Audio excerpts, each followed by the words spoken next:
Good afternoon. Hi, my name is Ronald Pulliam. I am a senior automation engineer at Flex for Innovation. In this case, automation doesn't mean the same thing you think it means. I automate manufacturing facilities and that kind of thing, so PLCs and HMIs, SCADA systems.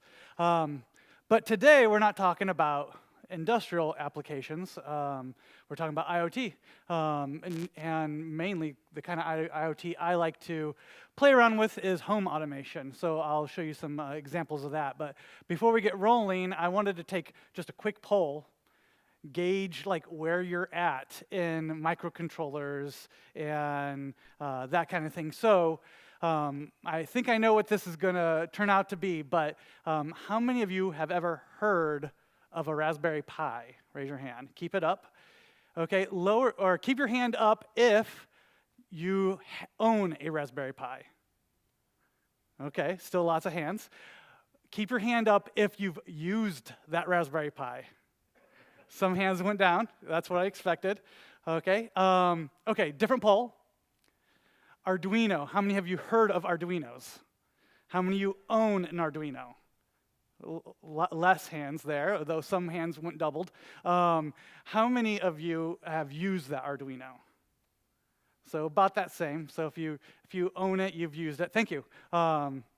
Those are two different kind of platforms. I like to call a Raspberry Pi a microcomputer and an Arduino a microcontroller. If you know anything about the two, you'll know that they're different kind of beasts, and we'll go into that a little bit in this talk.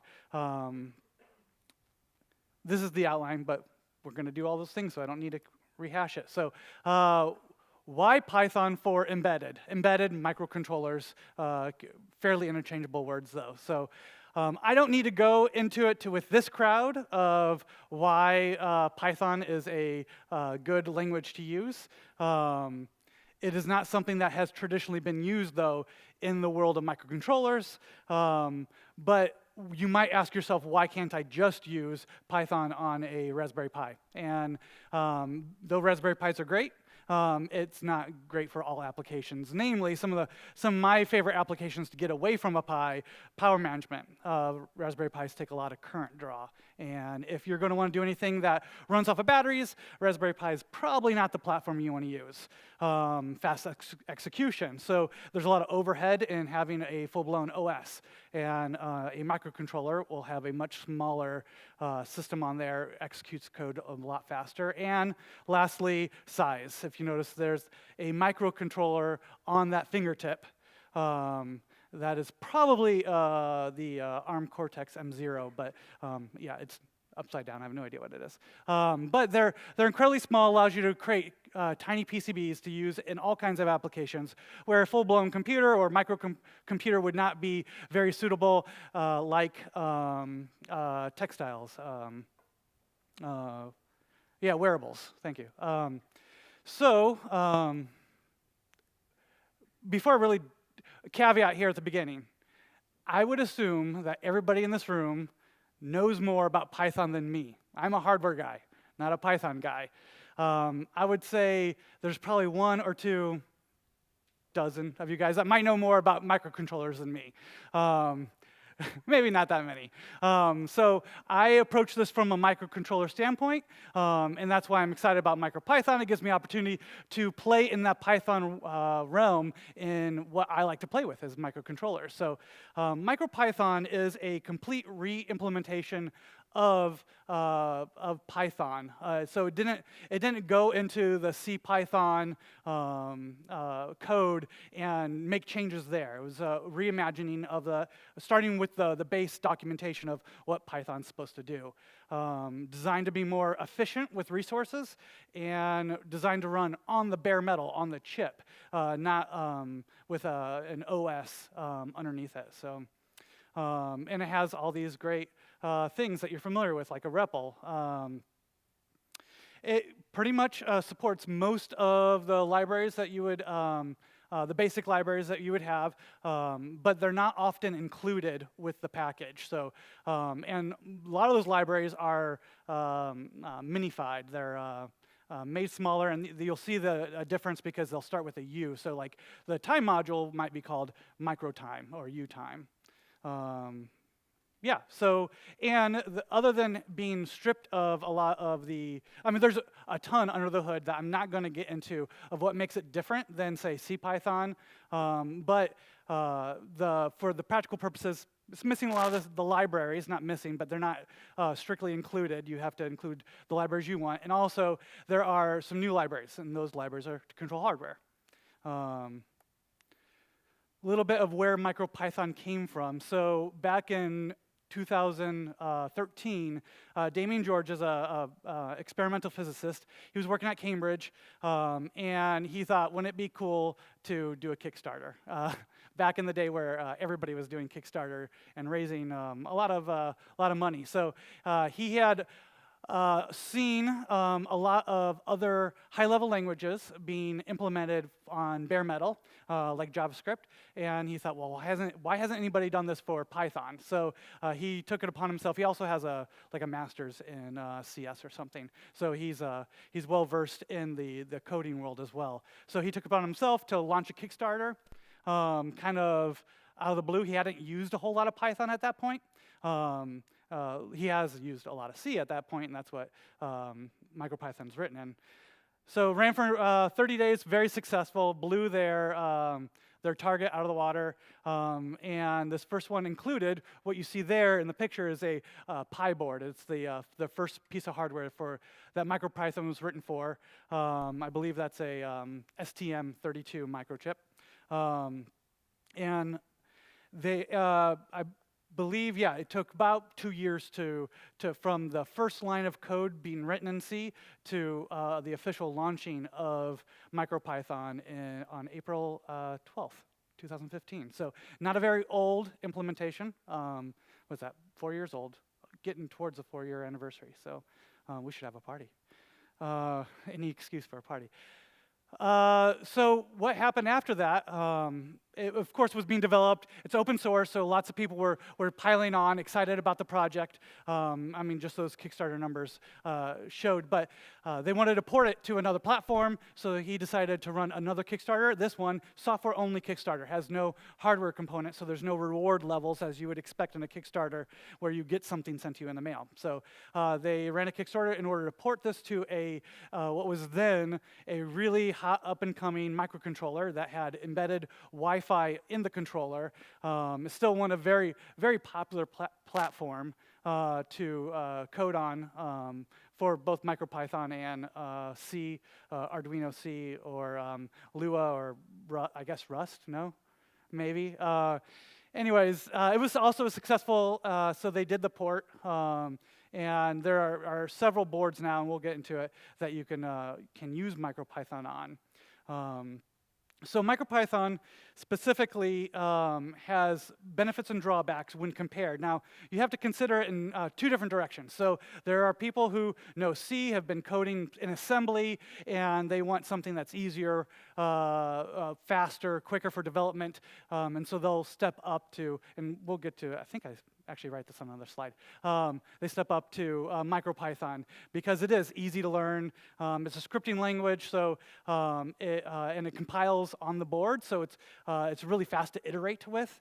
So which increases your time to market. It's easily extendable. I love that it does compile on the chip. If anybody has used Arduino or C code to do a microcontroller, you know that anytime you're done writing the code, you have to compile it. It takes a few moments, and then you have to flash it to the board. That whole process slows down your iterative coding, and that's how I do all my my coding. I don't do large chunks of it at a time. I write something, see how it works. Write something, see how it works. Kind of a quick cycle there. It is MIT licensed, so it's free to use even for commercial purposes.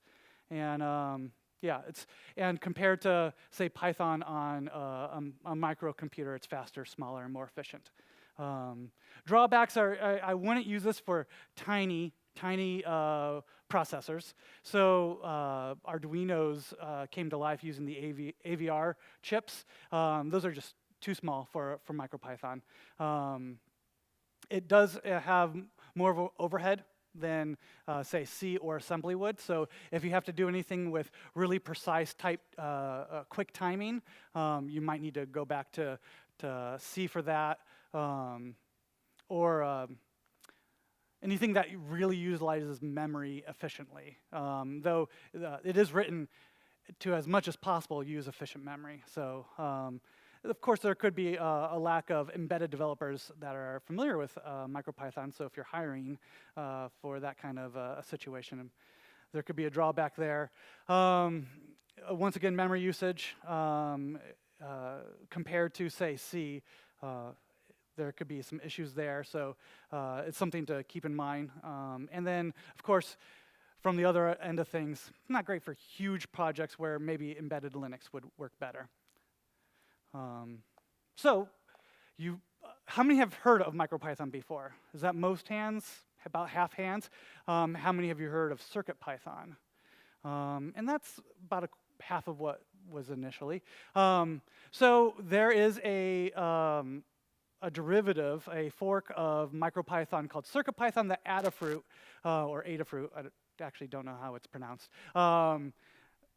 started.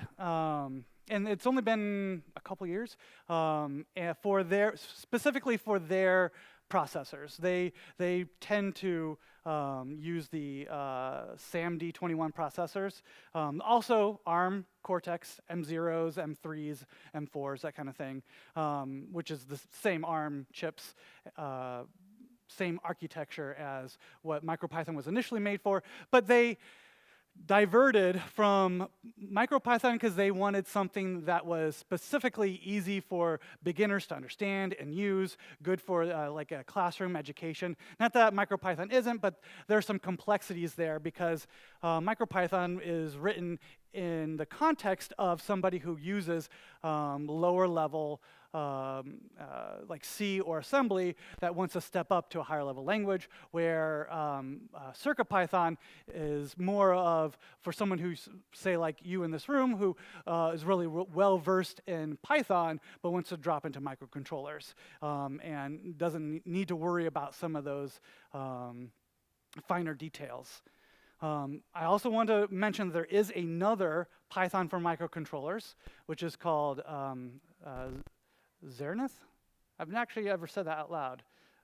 Xerneth? Anyways, it's actually even smaller, more efficient than MicroPython. It does not have the REPL, I believe, and I don't believe it compiles on chip, which allows them to have a much smaller VM, but that VM is closed source. So it's not something that I play around with myself.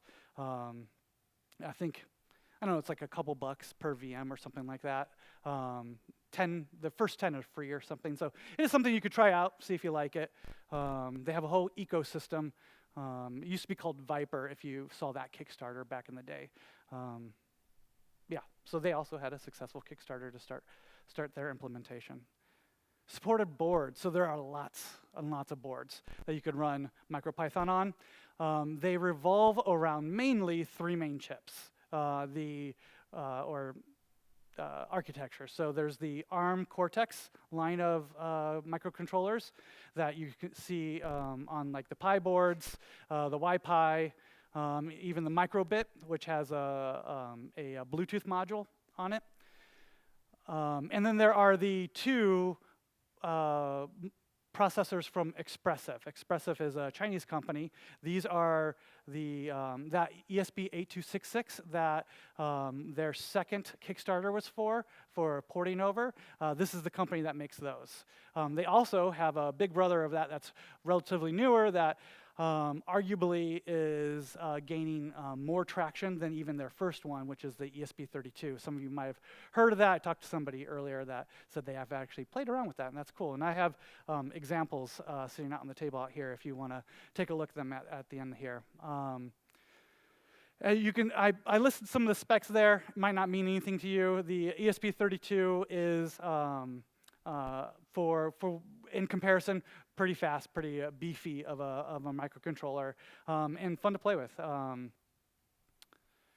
But Circa Python will not run on all these boards. Circa Python is specifically for a lot of the Adafruit boards, but surprisingly, even Circa Python will run on the SparkFun, a few SparkFun boards that uses the same processor, which is very interesting cross-collaboration between the two biggest, I guess arguably biggest, or most popular, that is, hobbyist DIY electronics distributors in the United States. Along those lines, SparkFun has also copied a lot of the Adafruit's Feather platform with the way that their pins are arranged, so you could use their daughter boards on top of SparkFun boards. Particle, Arduino even has a couple of processors that you can use CircuitPython on. So something of note, something I noticed in my research, was that as of the newest release of CircuitPython, they're no longer supporting Wi-Fi. So they have traditionally supported the ESP8266, but they're dropping support for that.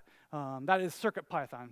MicroPython's still good, you can still use it there, but they are advising people to use ESP as a secondary board to the processor that they want you to use from their company, and mainly because those processors have onboard USB support, so the ESP boards all require you to have another little chip that's on the board already, but it does the translation between USB and serial, and serial is how you usually talk to these chips. The Adafruit boards all have onboard USB, which is really nice. So when you plug them into your computer, they show up as like a jump drive, like an external jump drive. And right there's the code, and you can just copy and paste off. You can edit it right there if you want in a text editor. It's pretty cool. So that does make it way easier for, say, a learning environment or for new people to pick it up. We're going to talk about, though, how to use the expressive boards. These are a lot more lower cost. So one of my goals is that you feel comfortable enough to jump in and try using MicroPython on your own. Do a project, build something, whatever that is. And so we're going to go just high level, how would you go about doing that? So that you get the concepts, and so when you dive into it and look at some of the documentation, you'll feel familiar with it and build something yourself. So these are all toys that I have like with me and that I've used. Namely, the big leader in low-cost Chinese boards is Wemos. Their D1 Mini, which you see there, the top left, that little blue board. There's several of them on the table if you want to come take a look. They run about $4 for that dev board, maybe $4.50 for the light version, and you could program it in Arduino. It comes, I believe, it comes now with MicroPython already flashed on it, so you can just start. Now, the ESP32 version of their board, which is the Lowlin D32, that definitely does come with MicroPython already on it. I have some of those and experienced that. I think I bought all my D1 minis before MicroPython was fairly standard, so I don't believe mine did come with it on there. But and what do I mean by that? Comes with it on there. So all these have firmware already loaded onto it. Now, it's not the execution code that you're going to write that's going to run on it, that's going to toggle lights on and off, relays on and off, run a motor, that kind of thing. But there's code that's already on it, like a BIOS on your computer, right? That BIOS knows how to interpret the code that you're going to load on there, whether it's Python or C code. Some boards come with it already on there. All the Adafruit boards already have it on there, so when you receive it, you can just start with Python. Some of these boards might not. For example, that Sonoff board down there, which is actually a finished product, it's essentially a relay board. It has 2 wires in, 2 wires out that allow you to switch power, like line power from your wall. And so you can turn something on and off that's like a coffee maker or something that you normally would plug into the wall. That you can actually reflash with MicroPython and code it yourself and make it do whatever you want. It has Wi-Fi internally, and so you can make your own little IoT device. It costs $5 off of Amazon. So it's a great way to jump in. Now, you will have to do just a little bit of soldering, so I'll show you that in a second here.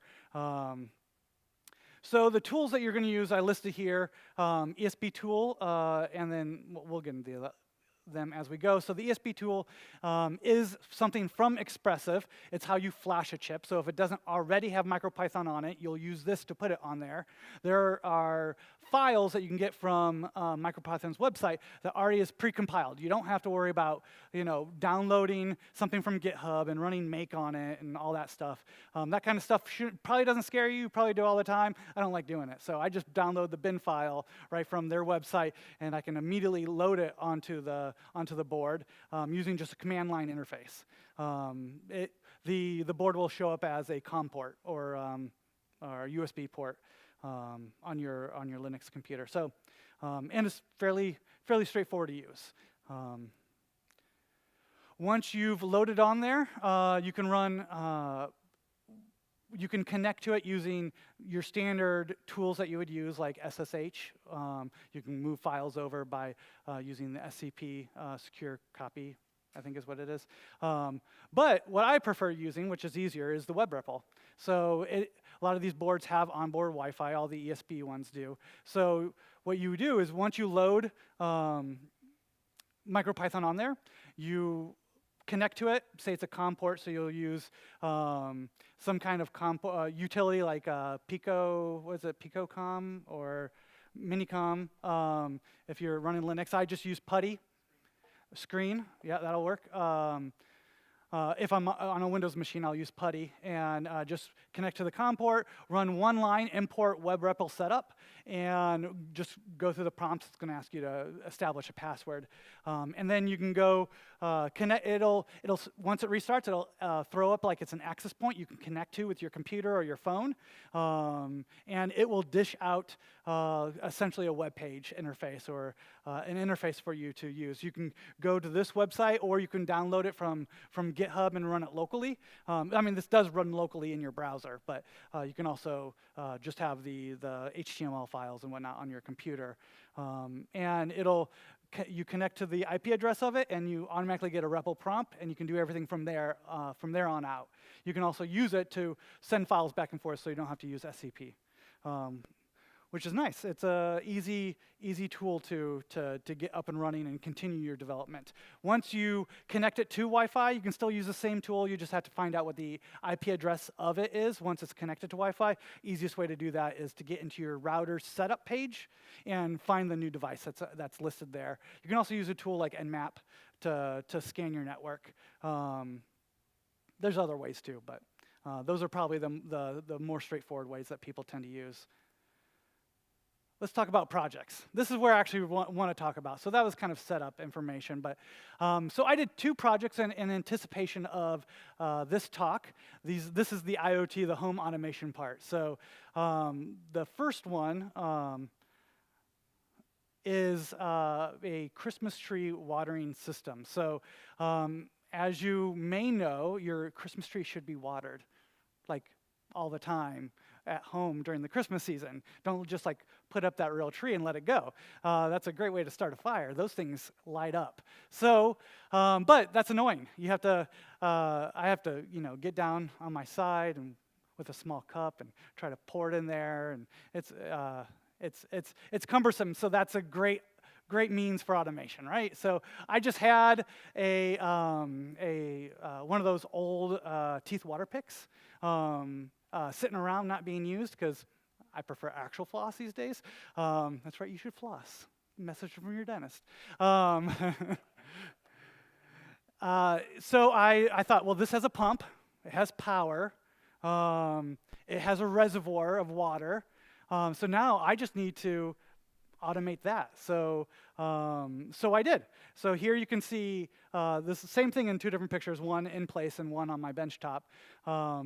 But you can see that it has the water reservoir and the water pick, and I made my own sensor bar. You can see in the top left there, that's just 3 different length dowel rods sticking down into the water. If the water bridges 2 of them, I get an input signal. If it bridges 3 of them, I get another input signal. So I have a low level and a high level because of the different lengths of those dowel rods. And then I'm using that Sonoff white brick thing that I showed you earlier in the waterproof plastic enclosure there to do my power toggling. It also has a header on it. You can see here on the left where these 4 colored wires are going in. There's a 5-pin header there. That's the soldering you'll have to do. You'll have to put a little 5-pin header on there so that you have kind of access to those pins. Now you could, of course, just solder wires directly into the holes, but you're going to have to do 2 different things. You're going to have to program it, and then you're going to have to wire it. So it's better to have a header there, unless you, I don't know, bring wires out and like just put a wire nut on there or something. Anyways, this does require you have another piece of equipment. This is a FTDI, or also known as a TTL cable. I actually borrowed it from Aaron, so thank you. I've never given it back to you.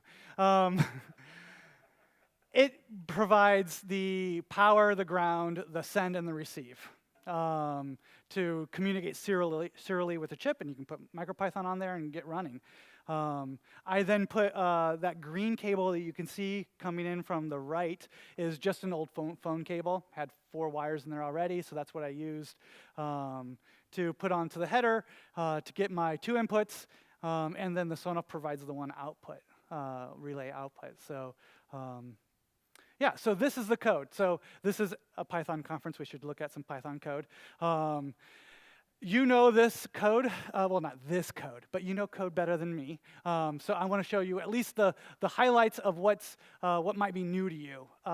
What you can see here at the top here is I'm importing machine. That's a new library to control the hardware. Some of the basic things you do to control hardware will be to define what pin you're going to use and what state that pin's going to be in. Is it an input pin or is it an output pin? Most microcontrollers have pins that can do either or, and you just tell it which one to do. They're not dedicated inputs or outputs, though you might find that.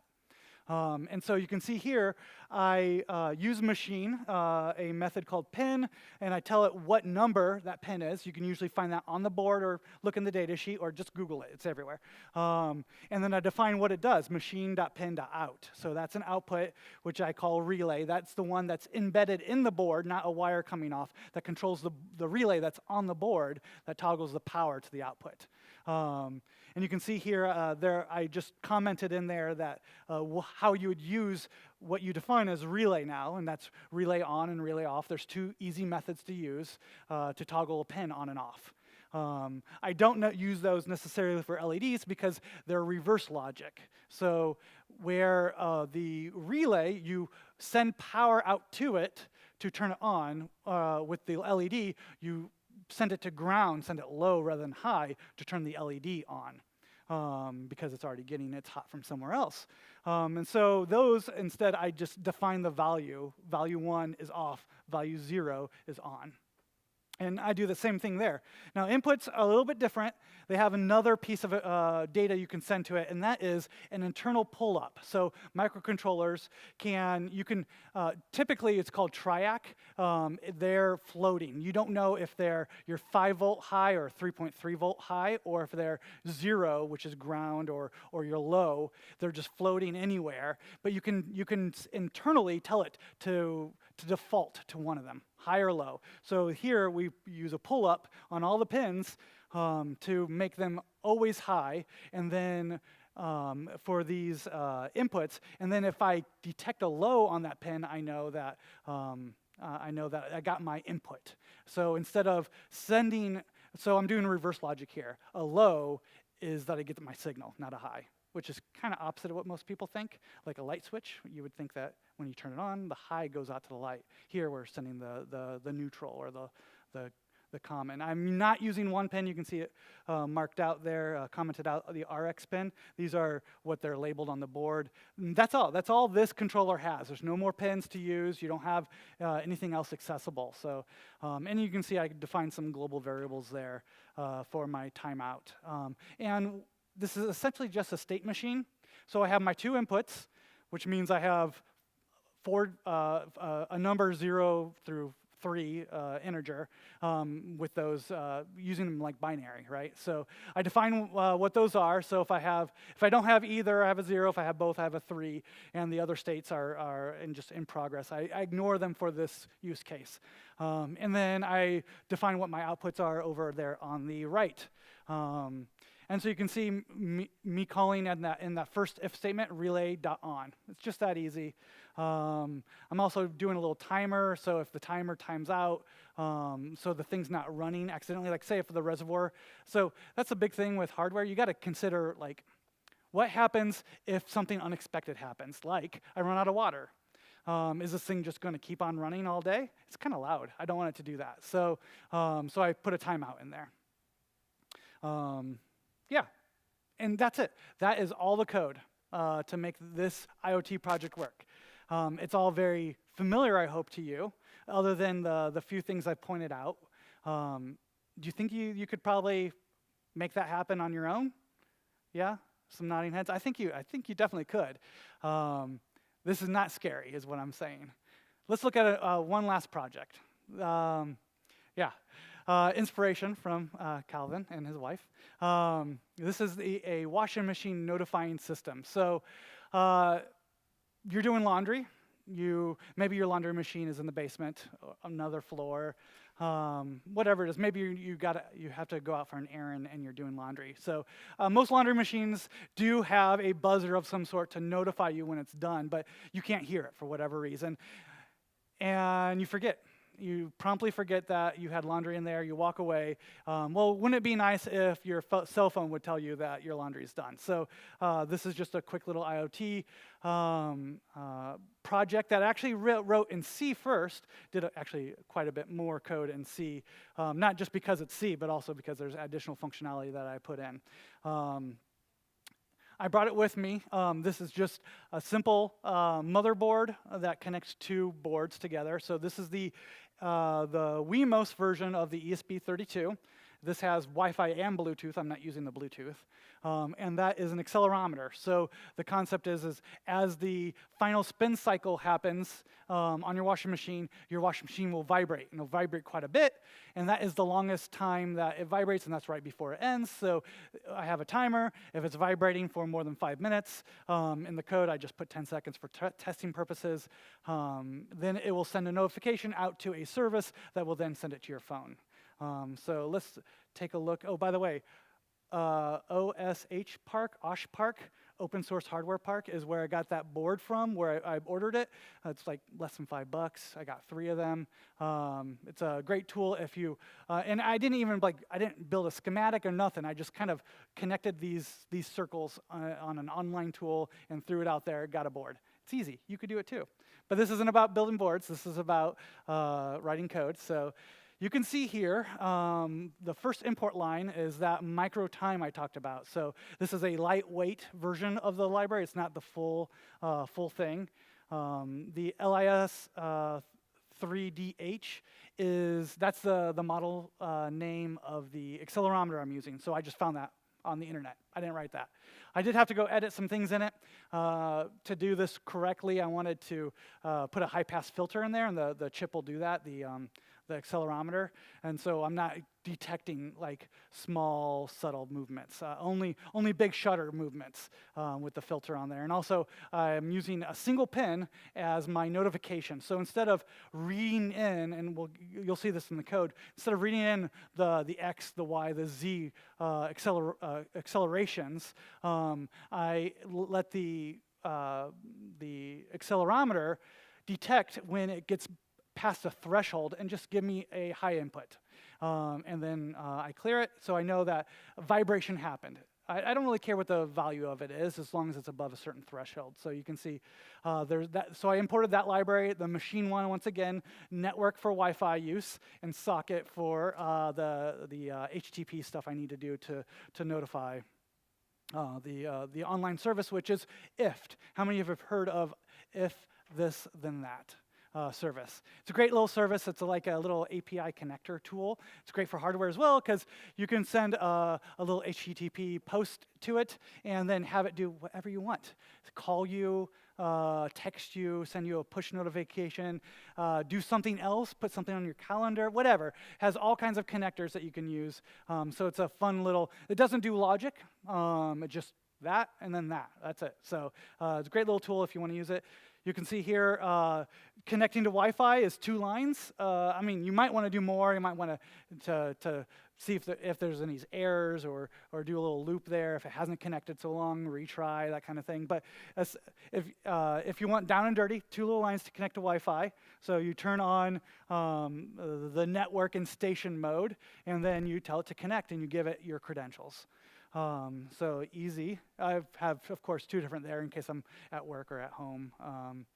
What I did in the C code and what you can do here is there's nice little libraries you can use so that you don't even do that. You don't put the credentials in your code. When it first powers on, it creates an access point. You connect to it, and via a web interface, you put in your credentials.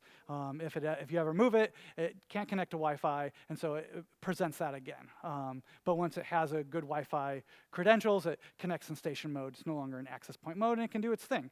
You can see here, I'd use the machine library again to turn pins on or to define pins, the LED pin, the acceleration, not impulse, interrupt in. And so I'm using a special kind of communication. We've talked about serial a little bit with the TX and the RX. We've talked about digital I/O. This is another type of communication protocol called I2C or I2C, and it's what the accelerometer communicates in. It's 2 wires, very serial-like. So it's fairly simple, but the remote things are addressed. And so here I have to create an instance of the I2C device by telling it what pins to use and then what address the accelerometer is on. And then finally, of course, the API key for the IFT service. And then I think, yeah, just a little bit more code. These are literally just copied and pasted from the internet, like probably you do most of your code too. So I didn't want to write how to connect to the if service. Somebody already did that, so I copied it. So 2 little functions defined, one just for the if part of it and one for the HTTP get. Get, post, if doesn't care. You just send it on out. And you can send some JSON. You can send, well, really what you send is maybe 3 different values. I'm not sending any values in this one. You can see that in my if message, in the else statement, that I'm sending it which trigger to use, which I'm calling WM notify, and then the values I'm just sending zeros, I'm not using them. Anytime that thing gets hit, it triggers. And so this is the code. I define, once again, some globals. I run an always loop, so this just executes every time this thing, every whatever millisecond this thing runs, probably quicker than that. I think I actually using time to sleep for 1/10 of a second. So every 1/10 of a second. And if that pin is high, I know I got vibration. I reset it using the that read register byte. That's something that you just look up in the data sheet of the accelerometer. Or hopefully it's already in the library you're using for the accelerometer. It wasn't in mine. So I could have edited there, but I wanted to put it here because I was only doing it once. And then I do a counter. So I count up. And if I do it, if one of those 1/10 of the seconds doesn't have that pin high pre me resetting it, then I set the counter back to 0. If that counter gets up to 10 seconds, then I know, or in the real application, it gets up to 5 minutes. I know once it does get up to 5 minutes, I know that I need to notify IFT, and I send out the message. Really simple. And that is like all the actual code there. So that also fairly easy to get up and rolling, very comfortable, I'm hoping that it looks. Do you think you could probably do that as well in your own projects? Yeah? I want to encourage you to do your own projects. I run 2 meetups. One, Indie Open Hardware, where people come and tell us about the projects that they did. So after you go home and experiment with a little MicroPython, I want you to hit me up and say, hey, I'd like to show it off. It's just a show and tell, like kindergarten kind of situation. So you can put slides up if you want. You could just bring the thing and explain it to us, and we'll just hash it out, see what you did, what you thought about it. The other one is IndyIoT. We meet just around the corner here, the first Thursday of every month, where we talk about IoT, and we usually have a speaker. Mike was one of our speakers. Calvin did the last one, telling us about AWS Greengrass. Is that wrong? Oh, yeah, but I lead it. Of course I was a speaker at least once. Come out, if you're interested in IoT, come out to that as well. So, and you can, well, you really run that. But yes, yeah. You run Rust, he runs Study Hall, I run IoT. Anyways, you know about Study Hall. It's coming up. Calvin's mentioned it, but it's coming up Wednesday. And that's a place where you can just hack on things, ask questions. No agenda. So it's another great place to come out and try out some MicroPython. Yeah, so I did see something was up here. If I was interested in this hardware hacking, is there a meetup or something I could, thanks. Not Cameron, oh great. So those were, I answered it without even looking. Oh, Aaron. Yeah, we have a bunch of hardware. So if you just want to borrow some hardware for a month or two, whatever, come out to Study Hall and we'll hand you some. Well, heck, I'll hand you some hardware right now, and you can go try it. Yeah. Any other questions? Any other questions for Ronald? If you don't come to any of those events, go to micropython.org/unicorn, and it's an in-browser emulator, and you can try it out there. Okay. Awesome. Let's give Ronald a big round of applause. Thank you very much.